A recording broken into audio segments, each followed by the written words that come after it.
Hii saumu yako utakayoifunga hakikisha inachukua hivi vitu viwili, iwe ni kwa sababu mbili, imanan wa ihtisaban.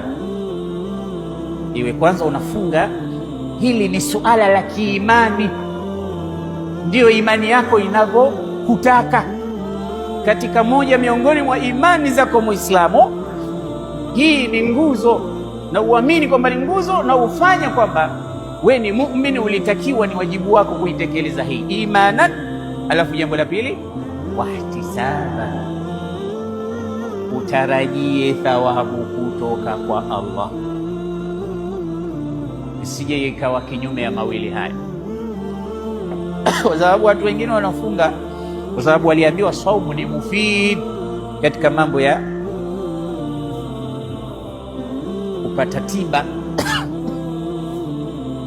ili uweke vizuri afya yako, kaa na njaa.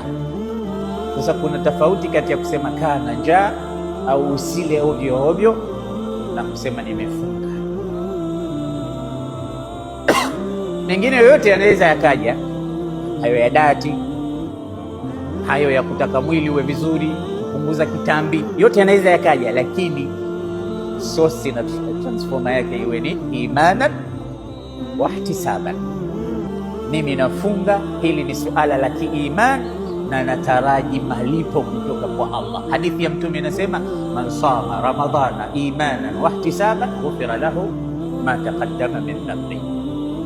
Mwenye kufunga Ramadhani akiwa ni mu'min na akiwa ni suala lake la kiimani jambo hili na kutaka thawabu kutoka kwa Allah, atasamehewa madhambi yake yaliyotangulia.